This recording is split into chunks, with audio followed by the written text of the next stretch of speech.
Ya, Assalamualaikum warahmatullahi wabarakatuh. Selamat sore pemirsa dimanapun Anda berada.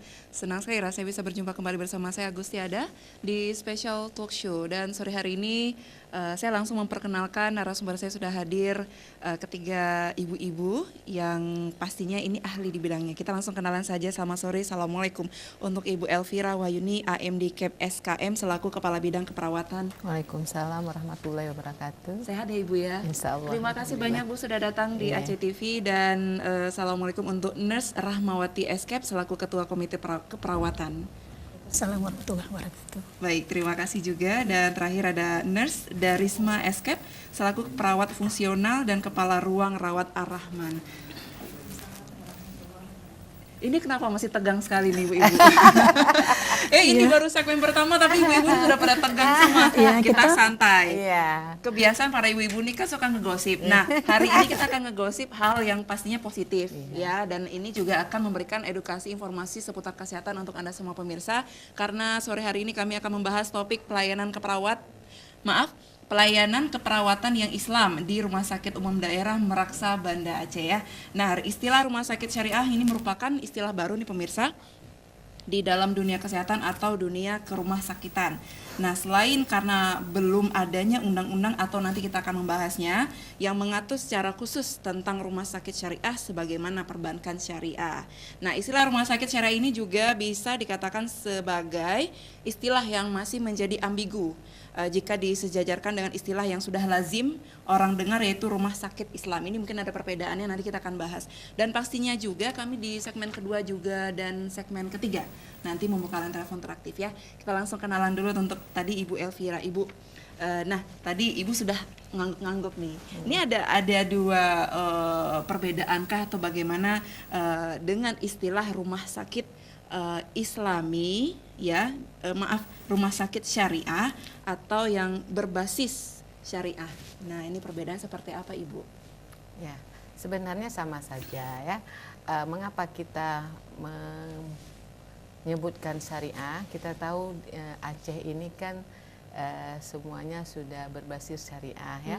Baik kami dari Pemko atau pemerintah kota juga sudah menjalankan pelayanan secara syariah, juga sudah termasuk dalam rumah sakit. Jadi syariah itu adalah satu himbauan untuk mengajak bahwa apapun yang kita lakukan berbasis dengan keagamaan. Yang di sini untuk Aceh itu mayoritasnya Islam, maka kita syariah kita bukan hanya syariah aja, tapi syariah Islami. Nah, tadi kan ada kalimat ambigu ya Bu ya. Orang akan berpikir rumah sakit syariah ini ataupun rumah sakit Islami ini seperti ruqyah. Ada sistem perawatan seperti ruqyah ini. Apakah juga di Rumah Sakit Umum Daerah Meraksa menerapkan hal yang seperti itu, Ibu? Ya, tidak langsung ya, maksudnya begini. Kami dalam memberi pelayanan itu yang katanya berbasis Islami, misalnya saja semua kita lakukan itu secara Islami. Misalnya setiap ada pasien sakit kita tidak memberikan pelayanan dengan membaca Bismillah ya, mengucapkan Alhamdulillah, Insya Allah gitu kan, dan itu memang disuarakan sehingga nampak nilai syariah Islamnya dalam memberikan pelayanan. Sementara dalam memberikan pengobatan itu kita masih secara medis ya, masih secara medis. Cuma sikap kita atau baik perawat, dokter dan siapa saja yang berada di lingkungan rumah sakit itu bernuansa Islami ya. Nah, tapi bukan berarti non muslim tidak kita layani ya. Karena mayoritasnya kita tuh pasien kita di situ orang Islam, maka lebih menonjol adalah pelayanan secara Islami. Kalau kita katakan bahwa adakah pengobatan dengan ruqyah, mungkin kita juga punya yang namanya unit pelayanan Islami. Praktisi ya, seperti ya. itu Ibu ya. Jadi mungkin sudah sering dibicarakan ataupun sudah menjadi bintang tamunya TV Aceh TV bahwa nanti setiap pasien dilihat, pasien-pasien kadang-kadang ada yang putus asa dengan penyakitnya, secara pelayanan unit Islami itu memberikan pengarahan-pengarahan atau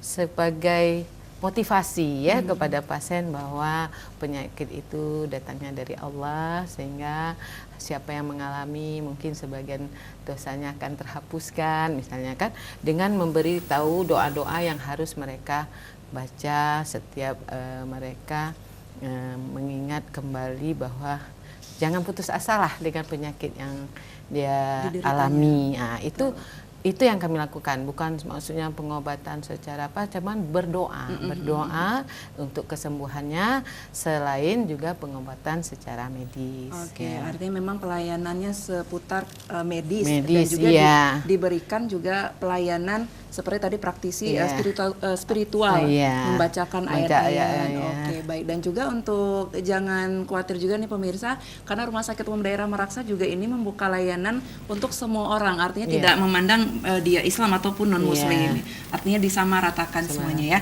Baik, saya ke Ibu Rahmawati. Ibu ini selaku Komite Keperawatan, saya ingin tahu dulu peran, tugas, kemudian tupoksinya seperti apa, Ibu? Baik, terima kasih. Jadi selain bidang keperawatan di rumah sakit ya, kita juga ada organisasi perawat namanya Komite Keperawatan. Jadi ini yang komite ini yang berperan untuk menjaga ya profesionalitas ataupun standar dari keperawatan. Ya.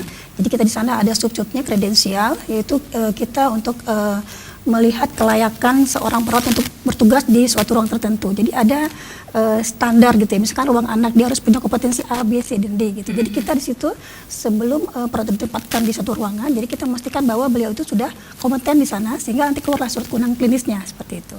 Selanjutnya juga ada bidang yang mengatur tentang mutu ya, mutu profesi. Nah, di situ juga kita berupaya untuk mengupdate ya dari evaluasi kita ke ruangan. Kita kan masing-masing ruang itu punya SPO, standar prosedur gitu ya.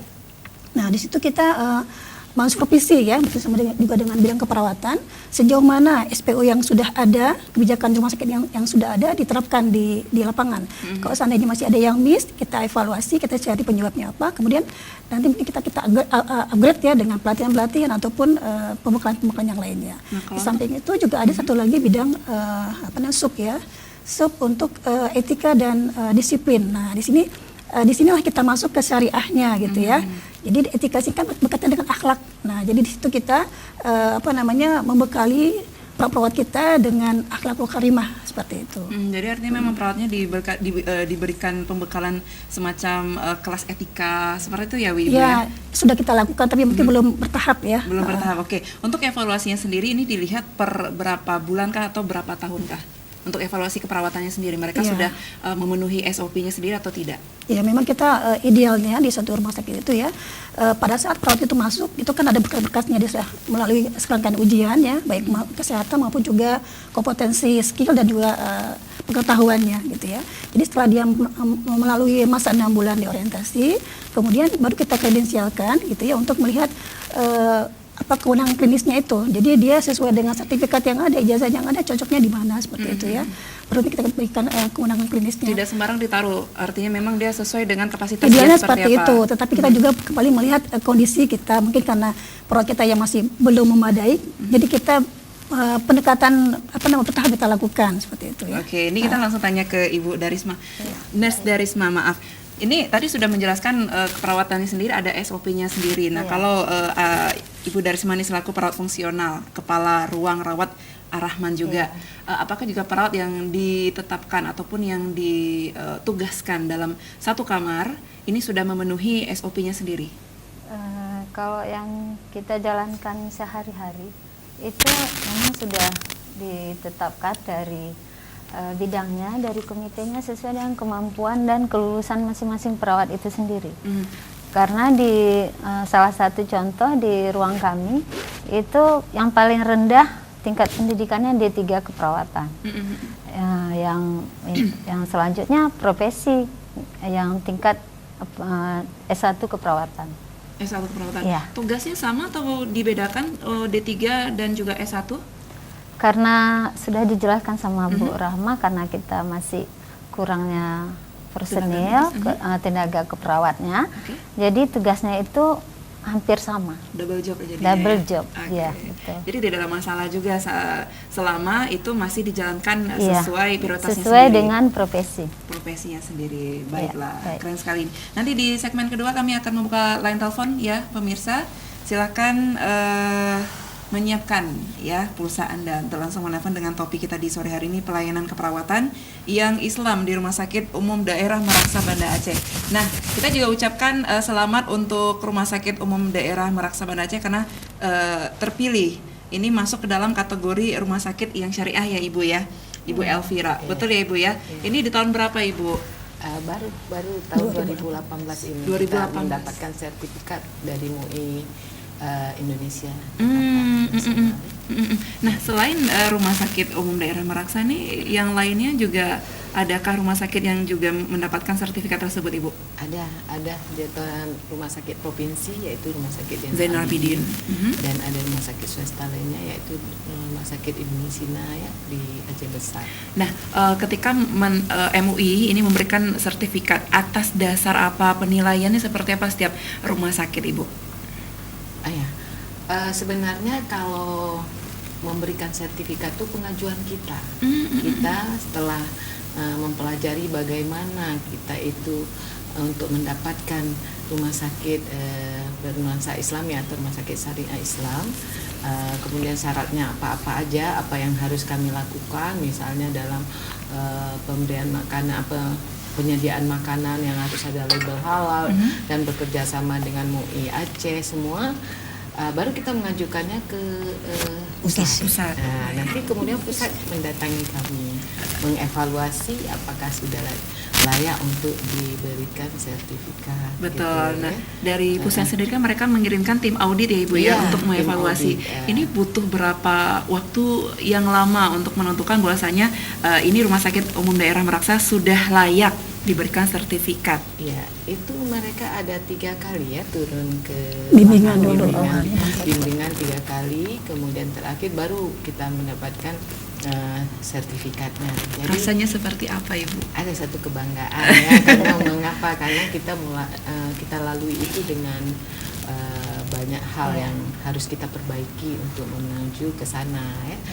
Itu juga tidak lepas dari peran pemerintah daerah untuk mendukung syariah Islam ini kan.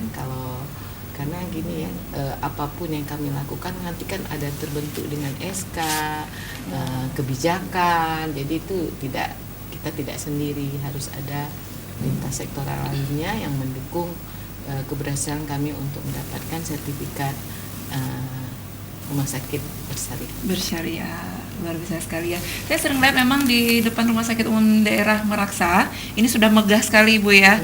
IGD-nya sendiri sudah luas, besar dari depan. Mudah-mudahan juga ini didukung dengan pelayanannya yang juga luar biasa baik ya Ibu ya. Kami akan segera kembali ya pemirsa, jangan kemana-mana, tetap di Special Talk Show.